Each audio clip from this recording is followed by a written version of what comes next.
পাকিস্তান ভারতকে দুইবার হারাবে এই কথা বেশ পুরানো হয়ে গেছে। হারিস রৌফ বলছে, তারপরে আপনার শহীদ আফ্রিদি বলছে। কথা সেটা না, দুইবার হারানোর মতো যে তাদের স্কিল কিংবা ক্যালিভার, তাদের যে পারফরমেন্স আজকে যা দেখলাম, আপনার ফজলুল হক ফারুকির বল, ফারুকির ইনসুইং বলে যেভাবে আপনার শিবজাদা ফারহান বোল্ড আউট হয়ে গেছে, সামান্য একটু ইনসুইং সামলাতে পারে না শিবজাদা ফারহান, আর জাসপ্রীত বুমরার বল সামলাবা তোমরা, আবার তোমরা দুইবার খেলবা, দুইবারে ইন্ডিয়াকে হারাবা। আওয়াজে পাকিস্তান, সাদাকে সাদা কালোকে কালো বলিব, সাদাকে কালো কালোকে সাদা বলিতে পারিব না, আর আইসক্রিম ব্যতীত কারো পা চাটিতে পারিব না। Hello viewers, it's me Roni bro, welcome to another new video. কথা বলছিলাম আফগানিস্তান বনাম পাকিস্তানের ম্যাচ নিয়ে। আফগানিস্তান পাকিস্তানকে হারিয়ে দিয়েছে 18 রানে, এবং 18 রানে যেভাবে হারাইছে পাকিস্তানকে, পাকিস্তানের টপ অর্ডারকে যেভাবে মানে একেবারে তুলাধুনো করে দিছে, একেবারে রানই করতে দেয় নাই, এক কথা অসাধারণ। আফগানিস্তানের স্পিন ডিপার্টমেন্ট, আমি একটা ভিডিও করেছিলাম আফগানিস্তানের স্পিন ডিপার্টমেন্ট ওয়ার্ল্ডের সেরা, এটা কথা কাজে আজকে আফগানিস্তান তা প্রমাণ করে দিছে। যথেষ্ট ভালো বল করছে স্পিনাররা, যথেষ্ট ভালো। মানে এক কথায় বলতে গেলে আফগানিস্তানের স্পিনারদের কাছে পাকিস্তান একেবারে অসহায় ছিল, একেবারে অসহায় ছিল। শুরু থেকে যদি বলি, প্রথমে আফগানিস্তান ব্যাট করে, আফগানিস্তান ব্যাট করতে নেমে তারা 5 উইকেটে 169 রান তোলে। 170 রানের টার্গেট দাঁড় করিয়েছে পাকিস্তানের সামনে। বিশেষ করে যেটা চিন্তার বিষয় আফগানিস্তানের, সেটা হচ্ছে গুরবাজ ফর্মে নাই। গুরবাজ বেশি রান করতে পারতেছে না, এই ম্যাচেও রান করতে পারে নাই। এখানে আতাল, সাদেকুল্লাহ আতাল আপনার এই যে 64 রান করছে সাদেকুল্লাহ আতাল, এবং ইব্রাহিম জাদরান কিন্তু রান করছে আবার আপনার 65। এই যে 64 আর 65, 100+ পার্টনারশিপ, সেটাই কিন্তু আফগানিস্তানকে এই যে 169 রানের পাহাড় মোটামুটি দাঁড় করিয়েছে। তারপরে যদি বলি, আফগানিস্তানের অন্যান্য ব্যাটসম্যানরা আসলে খুব বেশি রান করতে পারে নাই, কারণ ওরাই খেলছে 18 ওভার পর্যন্ত। এই যে সাদেকুল্লাহ আতাল আর ইব্রাহিম জাদরান, ওরাই খেলছে 17 ওভার, কত বল জানি, তখনই রান হয়ে গেছিল আপনার 140-42। তারপরে 3 ওভারে প্রায় 30 রানের মতো তারা যোগ করছে, অন্যান্য ব্যাটসম্যানরা 10-15 করে রান করছে। কথা সেটা না, কথা হচ্ছে পাকিস্তানের ফাহিম আশরাফকে ছাড়া আর কোনো বলারই আসলে ওই রকম মানে কি বলে প্রভাব বিস্তার করে যে বল করা, সেই কাজটা করতে পারেনি পাকিস্তানের। ফাহিম আশরাফ শুধুমাত্র 4 উইকেট পাইছে, আর অন্যান্য বলাররা আসলে তেমন উইকেটও পায় নাই, আর মাইর খাইছে তুলাধুনা। শাহিন শাহ আফ্রিদি বলেন, ওই গরিবের জাসপ্রীত বুমরা কিংবা গরিবের মোহাম্মদ সিরাজ কেউই সুযোগ পায়নি।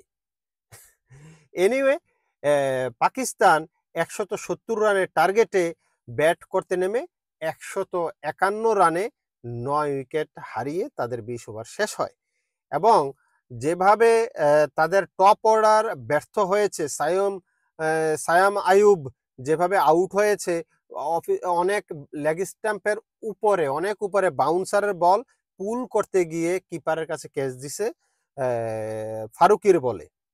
পরবর্তীতে ফারুকির ইনসুইঙ্গার একটা বল, সামান্য হালকা একটা ইনসুইং বল খেলতে ব্যর্থ হয়েছে শিবজাদা ফারহান, ব্যর্থ হয়েছে এবং পরিষ্কার বোল্ড আউট হয়ে গেছে।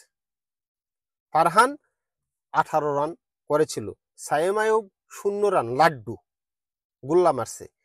তারপরে যদি আমি বলি, ফাখার জামান 25 রান করছে, মোটামুটি কিছুটা প্রতিরোধ করার ট্রাই করছিল, কিন্তু মোহাম্মদ নবীর বলে আপনার পয়েন্টে ক্যাচ দিয়ে তিনি ফিরে গেছেন। তারপরে সালমান আলী আগা ট্রাই করেছিলেন, 20 রান করেছিলেন। তারপরে আর কেউ আসলে ওইভাবে দাঁড়াতে পারেনি, ওই রকম রান করতে পারে নাই। দলের 151 রানে তাদের 20 ওভার শেষ হয়, তখন তারা 9 উইকেট হারায়। যেটা বলছিলাম শুরুতে আফগানিস্তানের স্পিনারদের কথা, আফগানিস্তানের স্পিনাররা দেখেন আপনি, রশিদ খান 4 ওভারে 30 রান দিয়ে 2 উইকেট পেয়েছে। রশিদ খান। মোহাম্মদ নবী 4 ওভারে মাত্র 20 রান, 4 ওভারে মাত্র 20 রান দিয়ে 2 উইকেট পাইছে। নূর আহমদ 4 ওভারে সেম 20 রান দিয়ে 2 উইকেট পেয়েছে। নবী আর নূর আহমদ একেবারে সেম, 4 ওভারে 20, 4 ওভারে 20, আবার উইকেট 2টা করে। মানে এক কথায় আপনি যদি স্পিনারদের কথা চিন্তা করেন, স্পিনাররা রশিদ খান 4 ওভার, নবী 4 ওভার, নূর মোহাম্মদ 4 ওভার, এই যে 4-4-4 12 ওভারে আপনার রান দিছে কত? 70 রান। 20-20 40 আর 30, এই 70 রান দিচ্ছে। আর ওই যে গাজানফারে 3 ওভারে সম্ভবত কত 24 রান না কত রান দিছিল। ফারুকি ভালো বল করছে, শুরুতে উইকেট এনে দিছে, 3 ওভারে 21 রান দিয়ে 2 উইকেট পেয়েছে। দুইটা ওই যে শুরুতে বললাম যে টপ অর্ডারের ওদের ওপেনার ব্যাটসম্যান সাইম আইয়ুব শুরুতেই ফিরেছে, আর আপনার শিবজাদা ফারহানকে তো চমৎকার ডেলিভারি ছিল, ওইখানে আপনার বোল্ড আউট করে দিল। তো ফারুকি 2 উইকেট পাইছে। এই হয়েছে তাদের স্পিন ডিপার্টমেন্ট এবং পেস ডিপার্টমেন্টের অবস্থা।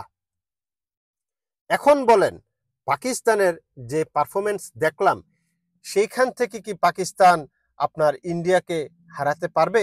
14 তারিখ যেই কথা বলছে পাকিস্তানের কিংবদন্তি ক্রিকেটাররা কিংবা এই যে হারিস রৌফ, তারা পাকিস্তানকে মানে ইন্ডিয়াকে গণায় ধরতেছে না, বলতেছে যে 2বার খেলা হলে 2বারই তারা হারাবে। তো আমার কথা হচ্ছে, ফারুকির ইনসুইং এ আপনারা সামলাতে পারেন না, আর জাসপ্রীত বুমরাহরে আপনারা কিভাবে সামলাবেন? জাসপ্রীত বুমরাহকে আপনারা কিভাবে সামলাবেন? এটাই তো আমার মাথায় আসে না। আওয়াজে পাকিস্তান। এরা জাসপ্রীত বুমরাহ আছে, আরদীপ সিং আছে, হর্ষিত রানা আছে, 2টা পেসারও যদি খেলে বেল থাকবে না। আরদীপ সিং আর জাসপ্রীত বুমরাহ, আরদীপ সিংও লাগবে না, জাসপ্রীত বুমরাহই ইন্ডিয়াকে ঘুরে দিতে এনাফ। আর স্পিন ডিপার্টমেন্টে তো আপনার আকসের প্যাটেল আছেই, বরুণ চক্রবর্তী আছে, কুলদীপ আছে, কার নাম কারে রেখে কারে বলবো। সুতরাং আওয়াজে পাকিস্তান যেভাবে আজকে হারলো আফগানিস্তানের সাথে 18 রানে, সেই শিক্ষা আমার মনে হয় কিছুটা হয়ে গেছে। তাদের প্রিপারেশনের আমার কাছে মনে হয় যে আরো কমতি আছে। ইন্ডিয়ার সাথে খেলতে হলে এই প্রিপারেশনে ইন্ডিয়াকে আসলে ম্যাচ হারাতে পারবে না, এটা হচ্ছে আমার ধারণা। খেলা অনিশ্চয়তার খেলা, ক্রিকেট খেলা, যে কোনো কিছু হতে পারে। তবে আমার কাছে মনে হয় যে ইন্ডিয়ার সাথে এই পারফরমেন্স করলে পাকিস্তান মানে একেবারে হারবে পুরা। যদি আফগানিস্তান আগে করতো, বল করতো, পাকিস্তান 150 রানও করতে পারতো না, আমার কাছে যেটা মনে হইতেছে। দেখা যাক, ট্রেডিশন খেলা হইতেছে তো। আফগানিস্তান এর আগে একটা হার ছিল পাকিস্তানের কাছে, এটা জিতে গেছে, ফাইনালে তারা আবার মুখোমুখি হবে। কিন্তু দেখা যাবে পাকিস্তানের দম কতটুকু আছে। মুখে মুখে, আওয়াজে, ফেসবুকে, ইউটিউবে চ্যাম্পিয়ন। দেখা যাক খেলায় কি করে।